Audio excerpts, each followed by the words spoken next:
दिल्ली शराब घोटाला मामले में गिरफ्तार अरविंद केजरीवाल की जमानत अब दूर की कौड़ी होती जा रही है, क्योंकि इस मामले में गिरफ्तार किए गए मनीष सिसोदिया और की कविता को लगातार कोर्ट से झटका लग रहा है। शराब घोटाला से जुड़े मनी लॉन्ड्रिंग मामले में एक बार फिर से मनीष सिसोदिया और की कविता की कोर्ट ने एक बार फिर से न्यायिक हिरासत की अवधि बढ़ा दी। राउज एवेन्यू कोर्ट ने मनीष सिसोदिया की न्यायिक हिरासत को 25 जुलाई तक बढ़ा दिया।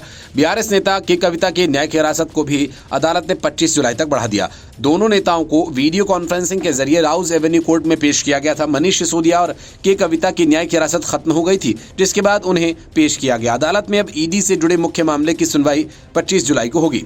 दिल्ली शराब नीति मामले में राजधानी के मुख्यमंत्री अरविंद केजरीवाल भी न्यायिक हिरासत में बंद हैं, जिन्हें पिछले महीने जमानत भी मिल गई थी। हालांकि फिर दिल्ली हाई कोर्ट ने उनकी जमानत पर रोक लगा दी। शराब नीति मामले में आम आदमी पार्टी के कई नेताओं की गिरफ्तारियां हुई हैं। दिल्ली में अरविंद केजरीवाल के नेतृत्व में एक नई शराब नीति लाई गई और इसका मकसद शहर में शराब की बिक्री में सुधार करना था। हालांकि इस नीति को कुछ लोगों ने सराहा, जबकि कुछ ने इस पर मिलीजुली प्रतिक्रिया दी। जुलाई 2022 में दिल्ली के मुख्य सचिव नरेश कुमार ने उपराज्यपाल विनय कुमार सक्सेना को शराब नीति में उल्लंघन मामले की जानकारी दी। उपराज्यपाल ने शराब नीति मामले की जांच का जिम्मा सीबीआई को देने की सिफारिश की। सीबीआई की रिपोर्ट में कथित तौर पर 580 करोड़ रुपए से अधिक की राजकोषीय वित्तीय हानि दर्ज की गई। प्रवर्तन निदेशालय ने आरोप लगाया कि नीति जानबूझकर आम आदमी पार्टी नेताओं को फायदा पहुंचाने और कार्टेल गठन को बढ़ावा देने के लिए खामियों के साथ तैयार की गई।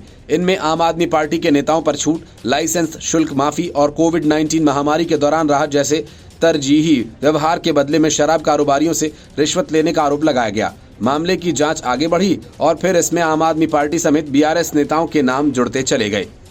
कई गिरफ्तारियां हुई, कई बिजनेसमैन भी जांच एजेंसियों के रडार पर आए। सबसे बड़ा दिल्ली के मुख्यमंत्री अरविंद केजरीवाल का रहा नाम, जिन्हें इसी साल मार्च में गिरफ्तार किया गया।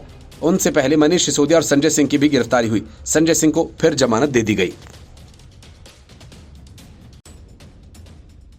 रेनोवेशन के नाम पर अरविंद केजरीवाल ने पूरी तरह से पुराने ढांचे को तोड़कर अपने लिए करोड़ों का शीश महल बनवा लिया। सारे नियमों को तोड़कर जिन अधिकारियों ने केजरीवाल और उनकी पत्नी को खुश करने के लिए काम किया, केजरीवाल और उनका पूरा परिवार तो शीश महल में आराम से मौज कर रहा है। लेकिन इस मामले में फंसे हुए अधिकारी जिन्होंने नियम तोड़े, उनमें से 2 अधिकारियों को सस्पेंड कर दिया गया और अन्य 5 के खिलाफ सख्त कार्रवाई की गई। ये कार्रवाई एलजीवी के सक्सेना के आदेश पर की गई। इस कार्रवाई से इतना तो साफ हो गया कि सीएम आवास का निर्माण अवैध तरीके से किया गया है। असल में अरविंद केजरीवाल का यह आवास 6 फ्लैग स्टाफ रोड पर है। इस घर के रेनोवेशन को लेकर सीएम केजरीवाल की मुश्किलें बढ़ती हुई नजर आ रही हैं। दिल्ली सरकार के विजिलेंस डिपार्टमेंट ने मंगलवार को सीपीडब्ल्यूडी के महानिदेशक को एक पत्र लिखा, जिसमें यह कहा गया कि एलजी सक्सेना ने 5 अधिकारियों के खिलाफ निलंबन से लेकर अनुशासनात्मक कार्रवाई तक की सिफारिश की, क्योंकि वे अधिकारी या तो सेवानिवृत्त हो चुके हैं या दिल्ली के बाहर उनका ट्रांसफर कर दिया गया। निलंबित किए गए 2 अधिकारी कार्यकारी अभियंता विनय चौधरी और सहायक अभियंता रजत कांत हैं। जिन अधिकारियों के खिलाफ कार्रवाई की मांग की गई है, उनमें 2 सेवानिवृत्त हो चुके हैं। AK आहूजा तत्कालीन प्रधान मुख्य अभियंता और शिवनाथ धारा तत्कालीन कार्यकारी अभियंता केंद्रीय और नया डिवीजन थे। दोनों के खिलाफ बड़े जुर्माने के लिए अनुशासनात्मक कार्रवाई शुरू करने की सिफारिश की गई। केजरीवाल के घर के रिनोवेशन का मामला पहली बार आधिकारिक तौर पर पिछले साल उठाया गया था, जब विजिलेंस डिपार्टमेंट ने खर्च और काम करने के लिए अपनाई जाने वाली प्रक्रिया पर सवाल उठाए थे। इस मामले में ये पहली ऐसी कार्रवाई है जिसमें 1 साल पहले सभी 7 अधिकारियों को कारण बताओ नोटिस जारी किया गया था। केजरीवाल के बंगले पर करीब 52 करोड़ रुपए खर्च किए गए थे। विदेशी मार्बल, लाखों के पर्दे, बंगले के निर्माण के लिए कई पेड़ काटे गए और ये मामला अभी तक चल रहा है और माना जा रहा है कि जल्द ही उस मामले में भी फैसला आ सकता है। दिल्ली के सीएम अरविंद केजरीवाल फिलहाल शराब घोटाला मामले में तिहाड़ जेल में बंद है। इससे पहले उन्हें ईडी ने अरेस्ट किया था और हाल ही में सीबीआई ने भी केजरीवाल को गिरफ्तार किया है। सीएम का परिवार उनके आधिकारिक आवास में रहता है। इस क्षेत्र में सीएम का कैंप कार्यालय भी शामिल है। Bureau report, news of India.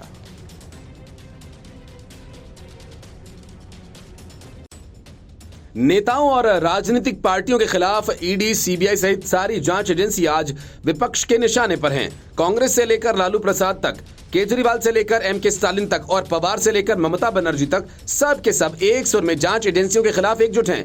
ये कभी सुप्रीम कोर्ट चले जाते हैं तो कभी हंगामा करते हैं, लेकिन हकीकत यह है कि एक जगह से नेता इनका विरोध करते हैं तो दूसरी जगह से समर्थन में खड़ी हो जाती हैं। विपक्षी दलों की इस सियासत पर पीएम मोदी ने जमकर हमला बोला और अरविंद केजरीवाल को अपने रडार पर लिया। पीएम मोदी ने कांग्रेस के साथ आम आदमी पार्टी पर जोरदार प्रहार किया।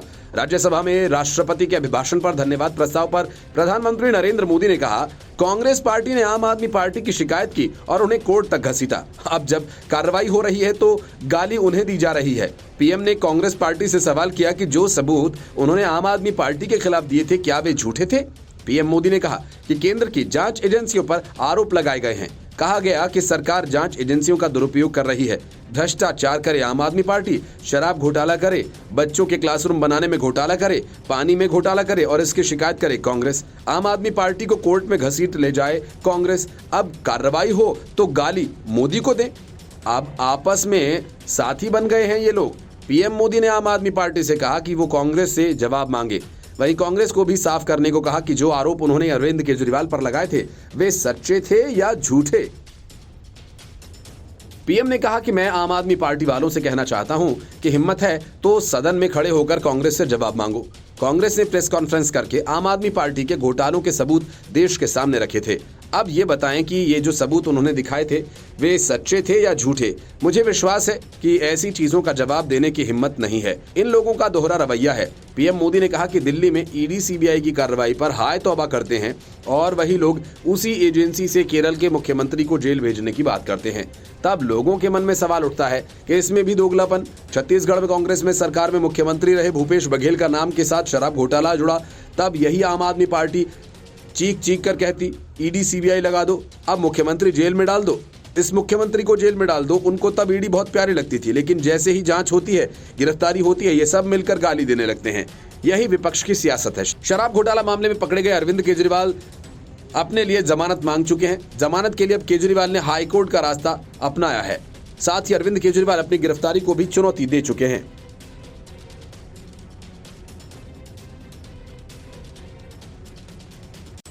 अरविंद केजरीवाल की सरकार योजना तो कम बजट की बनाती है, लेकिन जब वो पूरी होती है तो बजट कई गुना बढ़ जाता है। अब ये संयोग है या प्रयोग, इसकी जांच के आदेश दे दिए गए हैं। असल में दिल्ली के उपराज्यपाल वीके सक्सेना ने लोकनायक अस्पताल में हुए निर्माण की जांच का आदेश दिया है। अस्पताल में एक नए ब्लॉक का निर्माण हो रहा था जिसका बजट करीब 450 करोड़ था, लेकिन जब निर्माण पूरा नहीं हुआ और बजट करीब 2.5 गुना बढ़ गया। अब एलजी ने सीवीसी को जांच सौंपते हुए पूछा कि इतने ज्यादा पैसे आखिर कहां लग गए और क्यों। इस पर स्वास्थ्य मंत्री सौरभ भारद्वाज ने कहा कि एलजी साहब का तो यही काम है। एलजी ने अस्पताल में निर्माण में हुई खामियों की जांच के लिए भी एक समिति बनाई है। अधिकारियों ने बताया कि ये समिति 2 महीने के भीतर अपनी रिपोर्ट सौंपेगी और इतना ही नहीं, दिल्ली सरकार के विभिन्न अस्पतालों में चल रही ऐसी सभी परियोजनाओं की भी जांच करेगी। एलजी की ओर से जारी आदेश में कहा गया कि लोकनायक अस्पताल में एक अतिरिक्त ब्लॉक के निर्माण के लिए 465 करोड़ रुपए का टेंडर बढ़ाकर 1135 करोड़ रुपए का हो गया। इससे दिल्ली सरकार पर लगभग 670 करोड़ रुपए का अतिरिक्त भार आया।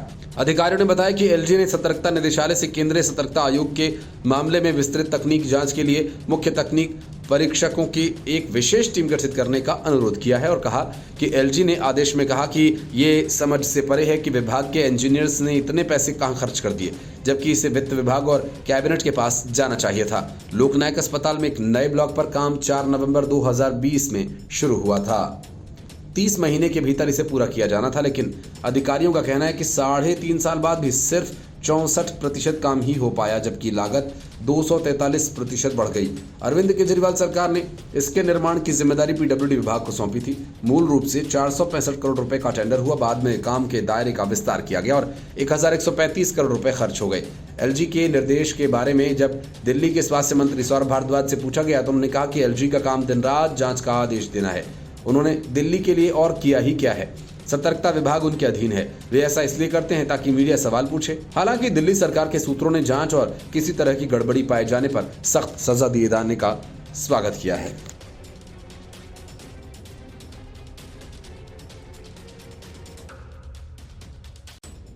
जिस सूरजपाल को लोग भोले बाबा उर्फ नारायण हरि साकार के नाम से जानते हैं और जिसके चमत्कार की चकाचौंध में फंसकर हाथरस में 121 लोगों ने अपनी जान गंवा दी, वो सूरजपाल हिस्ट्री शीटर है। उसके खिलाफ कई आपराधिक मामले दर्ज हैं। अखिलेश यादव के मैनपुरी में छुपकर बैठे इस बाबा की इस हकीकत का खुलासा किसी और ने नहीं बल्कि यूपी के पूर्व डीजीपी विक्रम सिंह ने किया। पूर्व डीजीपी ने कहा कि इस घटना के पीछे स्थानीय प्रशासन की भारी चूक है। विक्रम सिंह ने भोले बाबा के बारे में कहा कि ये क्लेम करते हैं कि पहले इंटेलिजेंस में थे, सिपाही थे, फिर वीआरएस लिया। इसके ऊपर कई मुकदमे लिखे हुए हैं, इसमें यौन शोषण का भी आरोप है। पूर्व डीजीपी ने ये कहा कि ये तो मुसीबत के लिए दावतनामा दिया गया था, कार्यक्रम स्थल पर इंतजाम नाकाफी थे, एम्बुलेंस तो दूर, बेसिक पुलिस, अग्निशमक और मेडिकल हेल्प तक की व्यवस्था वहां नहीं थी। उन्होंने कहा कि इतनी बड़ी घटना हो गई, इसका जवाब कौन देगा। पूर्व डीजीपी ने बाबा के चमत्कारी बातों, उनके दावों पर आंख मूंदे रखने के लिए भी स्थानीय प्रशासन की आलोचना की। उन्होंने कहा कि प्रशासन को ये सुनिश्चित करना चाहिए था कि बाबा कैसा चमत्कार है, कैसी चमत्कारी करता है। कानून में ये दंडनीय अपराध भी है। मैजिक रेमेडीज एक्ट के तहत पूर्व डीजीपी विक्रम सिंह ने कहा कि इतनी बड़ी संख्या में मौतें हुई, इसकी नैतिक और कानूनी जिम्मेदारी किसकी है। बाबा के ऊपर 6 अपराध हैं, इनमें यौन शोषण भी है। काहे बात के बाबा हैं, कौन से बाबा हैं। उन्होंने कहा कि यदि मान भी लीजिए कि बाबा हैं, बड़े पूजनीय हैं, तब भी कम से कम बेसिक पुलिस व्यवस्था, आवागमन के रास्ते, और यदि कोई आपदा विपदा होती है तो कोई इमरजेंसी संबंधित व्यवस्था तो होनी ही चाहिए थी। उन्होंने कहा कि दुर्भाग्य ये है कि कोई भी बाबा का आडंबर ओढ़कर आ जाए तो ऐसा लगता है कि साक्षात नारायण का अवतार है। उसके ऊपर 6-7 अपराध हों, यौन शोषण तक के मामले हों, वो खुद को चमत्कारिक बता रहा है। इससे मैं तो सहमत नहीं हो सकता। उन्होंने कहा कि इस मामले में स्थानीय प्रशासन पर जिम्मेदारी होनी चाहिए थी, और अब तो खैर होगी ही। हाथरस में सत्संग करने वाला बाबा सूरजपाल उर्फ भोले बाबा की तलाश में पुलिस एटा और मैनपुरी सहित कुल 8 ठिकानों पर दबिश दे रही है। इस बीच सूत्रों से जानकारी मिली कि बाबा इस वक्त मैनपुरी में ही छिपा हुआ है। बाबा मैनपुरी में आश्रम में छिपा हुआ है। पुलिस जब भी उसे पकड़ेगी पूछताछ करेगी। हादसे को लेकर एफआईआर दर्ज हो चुकी है। सूरजपाल उसका नाम नहीं, ऐसे में उसको हिरासत में लेकर सामान्य पूछताछ हो सकती है। पुलिस ने हादसे को लेकर जो एफआईआर दर्ज की है उसमें सूरजपाल का नाम नहीं है, ऐसे में उसको हिरासत में लेकर या सामान्य पूछताछ भी की जा सकती है। हादसे को लेकर सीएम योगी ने सख्त निर्देश जारी किए हैं। सीएम योगी ने 24 घंटे के भीतर रिपोर्ट पेश करने को कहा है। वहीं प्रदेश के मंत्री असीम चौधरी ने कहा कि सीएम योगी के निर्देश हैं कि किसी भी दोषी को बख्शा न जाए, जांच की जाएगी। इसके लिए एडीजी आगरा जोन के नेतृत्व में टीम का गठन किया गया है, जिसे 24 घंटे के अंदर जांच रिपोर्ट सीएम को देनी होगी। रात में गुपचुप तरीके से भोले बाबा साकार विश्व हरि मैनपुरी आश्रम पहुंचा। मैनपुरी के बिछवा हरिनगर में भोले बाबा का आश्रम है। मंगलवार की रात को ही भोले बाबा, नारायण साकार विश्व बाबा और हरि की तलाश में पुलिस बिछवा इलाके में पहुंची। पुलिस ने बाबा के आश्रम को चारों तरफ से घेर लिया। इस दौरान टीम के साथ सीओ भी मौजूद थे। बाबा के आश्रम के बाहर भारी संख्या में पुलिस बल मौजूद है। जानकारी के मुताबिक आश्रम में काफी संख्या में अनुयायी मौजूद हैं।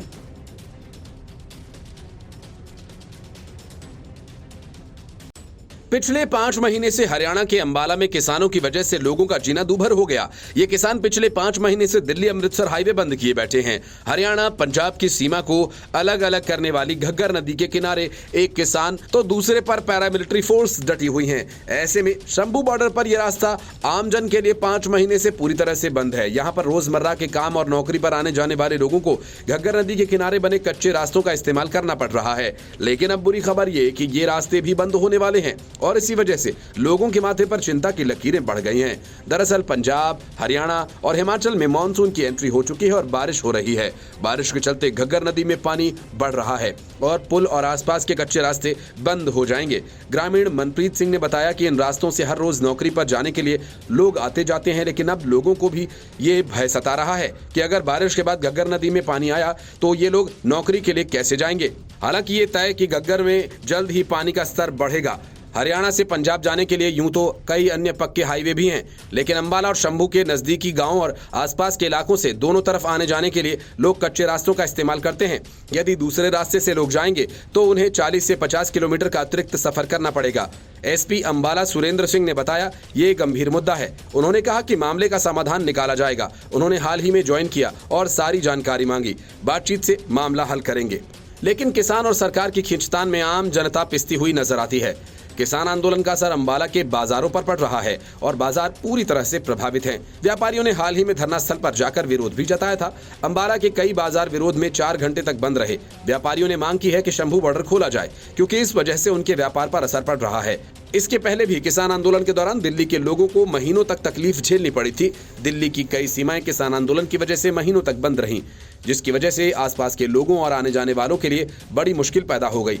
अब वैसे ही हालात अंबाला के लोगों के हैं, जो एक तरह से इन किसानों को झेलने को मजबूर होना पड़ रहा है।